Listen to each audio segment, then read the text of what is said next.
Les critiques se cristallisent sur le statu quo à la tête du Fonds monétaire international et de la Banque mondiale.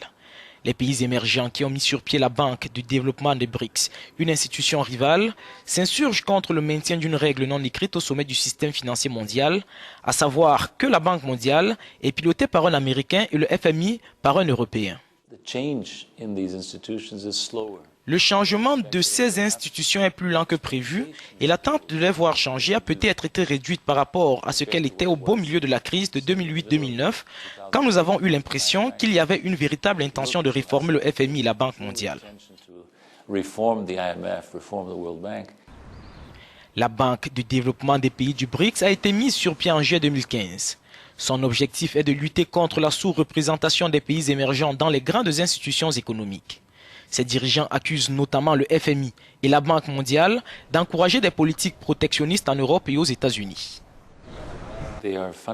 Ce sont fondamentalement des institutions qui reflètent de point de vue les intérêts et les idéologies des puissances atlantiques du Nord, les Européens d'une part, les Américains de l'autre. Les critiques des pays émergents refont surface, alors que le FMI et la Banque mondiale tiennent à Washington leur assemblée annuelle et que l'Américain Jim Yong Kim vient d'être reconduit à la tête de la banque et la Française Christine Lagarde au sommet du FMI.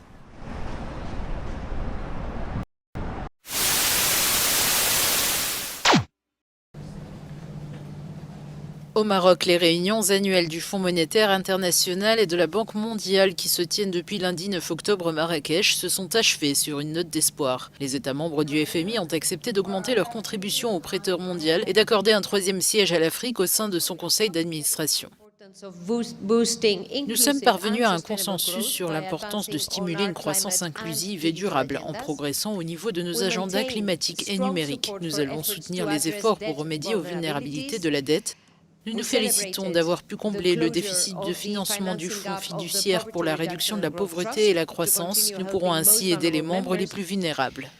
Bien que la répartition des votes n'ait pas été modifiée, le FMI a accepté d'élargir son conseil d'administration de 24 à 25 membres afin de donner un siège supplémentaire à l'Afrique qui n'en détenait jusqu'à présent que 2. L'heure est à la solidarité, mais la solidarité, quand il y a tant de tensions, est difficile à construire et pourtant nous y sommes parvenus. Nous clôturons cette réunion avec 4 objectifs que nous nous étions fixés avant la réunion et qui ont tous été atteints. Bonjour et bienvenue à nouveau. Merci beaucoup de vous joindre à moi.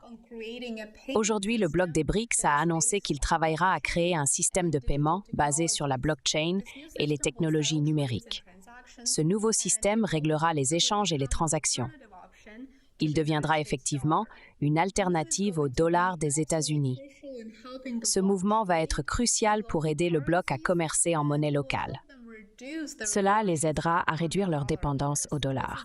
C'est encore un pas de plus vers la dédollarisation. Le système blockchain fera partie du système financier des BRICS. Il permettra aux pays membres d'éviter d'utiliser tout système de transfert occidental, comme SWIFT par exemple. Les BRICS ont annoncé que le système sera disponible pour les pays, les entreprises et même les individus. L'annonce a souligné leur désir que le système soit complètement libre de politique. Cela fait bien sûr référence aux sanctions économiques occidentales. Vous vous souviendrez peut-être que j'ai partagé un aperçu de tous les plans du bloc des BRICS pour 2024 dans une vidéo récente.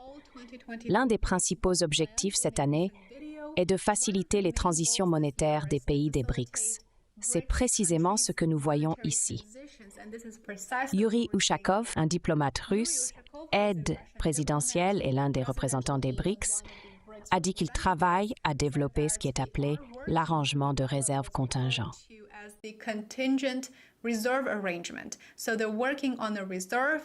Ils travaillent sur une réserve qui, en théorie, soutiendra la monnaie. Ainsi, leur monnaie ne sera probablement pas fiduciaire. Cet accord entre tous les pays des BRICS établira le système concernant l'utilisation des monnaies locales. Nous commençons définitivement à voir le bloc aller au-delà de la simple planification. Ils commencent réellement à exécuter leur plan. Vous vous souviendrez également que la Russie est la présidente du bloc des BRICS cette année. Ainsi, les nouvelles seront probablement annoncées par le côté russe.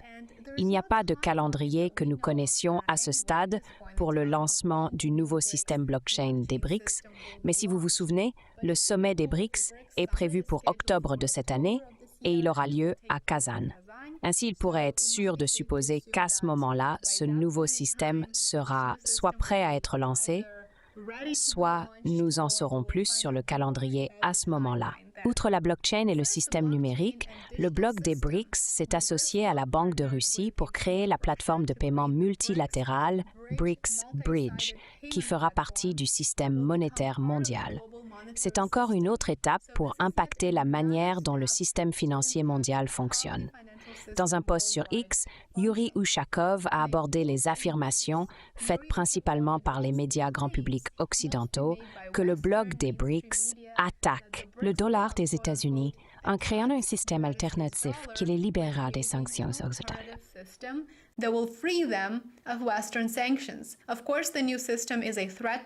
Bien sûr, le nouveau système représente une menace pour l'Occident, car ces sanctions économiques deviendront absolument inutiles une fois ce nouveau système pleinement opérationnel. Voici ce que Yuri Ushakov a dit. Il a mentionné que la Russie n'a jamais positionné les BRICS comme s'opposant à d'autres plateformes internationales. Selon lui, les BRICS ne concurrencent ni ne défient personne. Il ne s'agit pas d'être anti-occidental. Naturellement, tout ce qui n'est pas en faveur de l'Occident est souvent perçu comme étant contre lui, suivant cette logique simpliste. Cependant, les nouveaux systèmes développés par le bloc sont destinés à soutenir leurs économies. L'Occident a l'option de lever les sanctions pour rendre le dollar plus attractif à nouveau. Mais bien sûr, personne ne semble prêt à franchir cette étape, n'est-ce pas? Une autre déclaration d'Ushakov, que beaucoup d'entre vous trouveraient intéressante, concerne l'attrait et le succès des BRICS. Il affirme que c'est dû à l'absence d'un agenda conflictuel ou caché. Cela unit les pays ayant des vues similaires. Selon lui, les pays des BRICS représentent les intérêts de la majorité mondiale. Une priorité absolue pour eux est la dédollarisation. Le passage loin du dollar et ses implications ont été des sujets de discussion dans une interview que Tucker Carlson a eue avec le président russe Vladimir Poutine. Voici un bref extrait de l'interview qui touche à la dédollarisation et à la vision globale du processus. Regardez.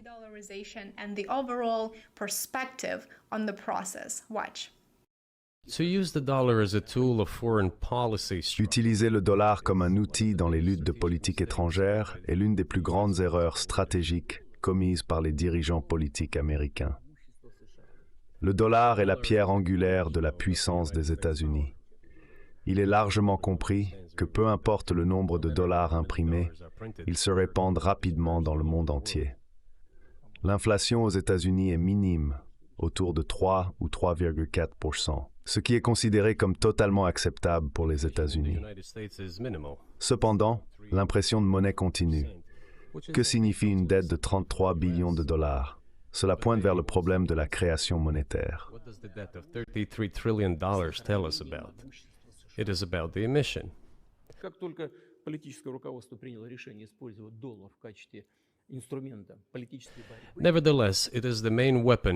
Néanmoins, c'est l'arme principale que les États-Unis utilisent pour préserver leur puissance dans le monde entier. Lorsque les dirigeants politiques ont décidé d'utiliser le dollar américain comme un outil de lutte politique, ils ont affaibli cette puissance américaine. Je n'aimerais pas utiliser un langage fort, mais c'est une erreur stupide et grave.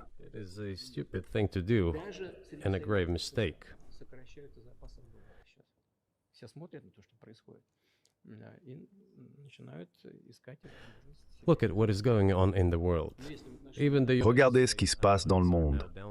Même les alliés des États-Unis réduisent maintenant leurs réserves en dollars.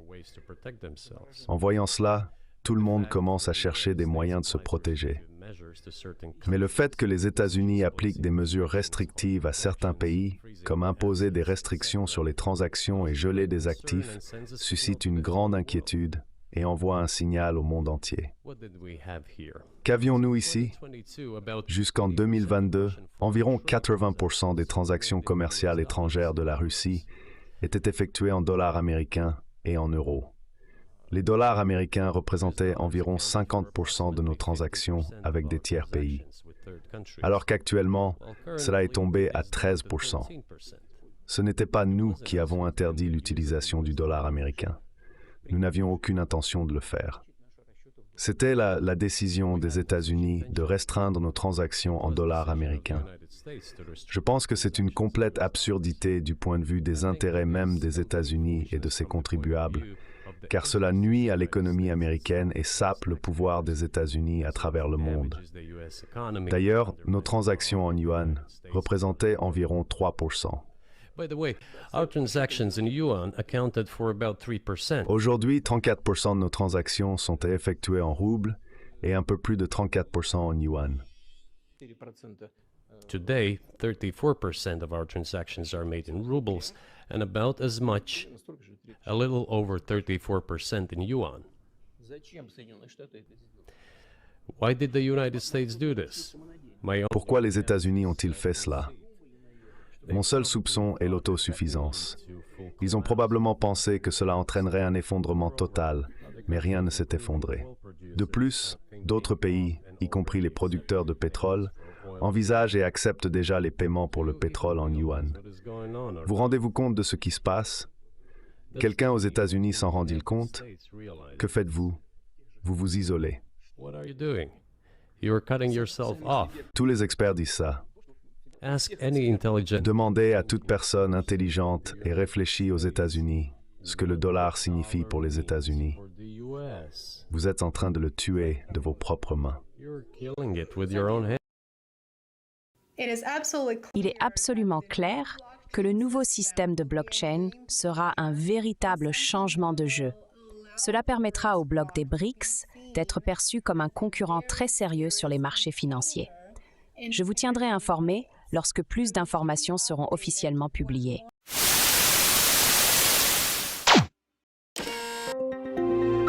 Le Fonds monétaire international, fondé en 1944 dans le cadre des accords Bretton Woods, a été fondé comme un organe de régulation du système monétaire international avec pour mission de garantir la stabilité monétaire internationale.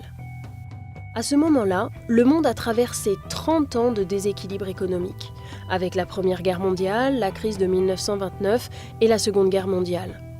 Le système de l'étalon or, alors en vigueur, n'avait pas permis d'empêcher le commerce international de s'effondrer. Le FMI crée un nouveau système monétaire, cette fois-ci basé sur le dollar américain, toujours indexé sur l'or. Une monnaie que les États-Unis avaient le privilège exorbitant de créer autant qu'ils le voulaient. Au début donc, le rôle du FMI est simplement de veiller à ce que les monnaies ne fluctuent pas trop par rapport au dollar. Mais au début des années 1970, les États-Unis, étranglés financièrement par le coût de la guerre au Vietnam, concentrent la défiance du reste du monde. Nixon est contraint d'abandonner la suprématie du dollar en mettant en place un système de taux de change dit flexible ou flottant. Les monnaies s'échangent de manière libre sur un marché de devises internationales. C'est le monde dans lequel nous vivons encore aujourd'hui. Du coup, les missions du FMI ont profondément changé. Depuis 1976, son rôle est de prévenir le risque d'une crise de liquidité d'un pays et d'éviter à tout prix qu'il tombe en défaut de paiement, et donc qu'il devienne insolvable. Pour cela, le FMI surveille la santé économique de ses pays membres en dialoguant avec les autorités au moins une fois par an. Si un pays se trouve en difficulté financière, le FMI propose une aide technique et des conseils en politique économique pour permettre aux pays malades de se rétablir. Et si un pays se retrouve en crise de liquidité, autrement dit qu'il fait faillite, le FMI peut accorder un prêt de long terme pour que le pays puisse payer ses frais courants et ses créanciers. Ça a été le cas dans les années 80 pour le Brésil, le Mexique et l'Argentine, également l'Asie du Sud-Est à la fin des années 90, puis en Russie et de nouveau en Argentine, et plus récemment en Grèce, en Turquie, en Roumanie ou en Ukraine. Un pays connaît une crise de liquidité quand sa balance des paiements est déséquilibrée. Concrètement, c'est quand un pays importe beaucoup plus qu'il n'exporte, ou quand les entrées de capitaux sont beaucoup plus faibles que les sorties d'argent. Pendant un temps, le pays, via sa banque centrale, compense le problème en injectant du cash dans son économie. Au bout d'un moment, les caisses sont vides. Le pays ne peut plus honorer ses dépenses courantes et il ne peut plus rembourser ses créanciers. Plus personne ne lui fait confiance et ne veut lui prêter d'argent. Ni les marchés ni les banques qui verrouillent les robinets du crédit. Le pays devient insolvable. Reste une solution, faire appel au FMI qui décidera si oui ou non il intervient. Le FMI, basé à Washington, soumet au vote ses 188 États membres qui ont chacun une quote-part attribuée en fonction de leur puissance économique relative dans le monde. Ainsi, les États-Unis représentent à eux seuls presque 17% des quotes-parts. Cette répartition des quotes-parts est régulièrement critiquée par la communauté internationale, notamment par la Chine et le Brésil, qui s'estiment encore largement sous-représentés.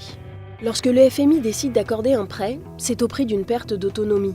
En effet, pour que le pays en défaut de paiement retrouve une crédibilité et une solvabilité, le FMI réclame la mise en place d'un certain nombre de mesures économiques structurelles. Ces mesures libérales ou d'austérité sont connues sous le label de consensus de Washington. Un consensus qui ne fait pas l'unanimité chez les économistes, notamment Joseph Stiglitz, prix Nobel d'économie, qui a ouvertement critiqué l'action du FMI. Mais depuis la crise de 2008, le FMI, qui a également comme mission de faire reculer la pauvreté dans le monde, a infléchi son discours libéral. Il a reconnu que ses exigences étaient trop strictes et a admis l'importance de l'intervention de l'État.